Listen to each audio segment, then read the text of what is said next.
বৃষ্টি হয়ে যাওয়ার পরে আকাশটা আজকে কি পরিষ্কার দেখো,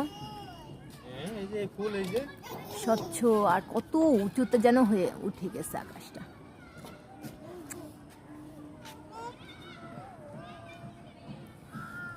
মেঘ অনেক দূরে দূরে, আজকে আর বৃষ্টি হবে না।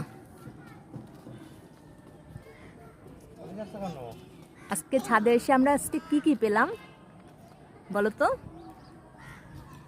আজকে ছাদে উঠে গাছের থেকে আমরা অনেক কিছু পেলাম। গাছের মধ্যে থেকে লেবু পাড়লাম, তারপরে পেয়ারা পেড়ে খাচ্ছি, তারপরে একটা বেগুনও পেয়েছি, বেগুনটা রান্না করব।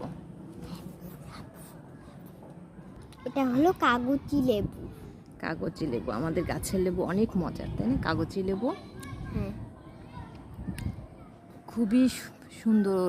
একটু শরবত বানালে খেলে মনে হয় কি প্রতিদিন খাবো একবার। কাগজি লেবুটা কিন্তু বাজারে সবসময় পাওয়া যায় না, কিন্তু গাছের লেবু যে এত সুন্দর একটা গাছ হয়েছে আমাদের, লেবুটা খুবই মজার। আর ঘ্রাণে তো মানে বলার বাইরে, যে না খাবে বুঝতে পারবে না। তুমি খাও, ও পেয়ারা খায়, দেশি পেয়ারা।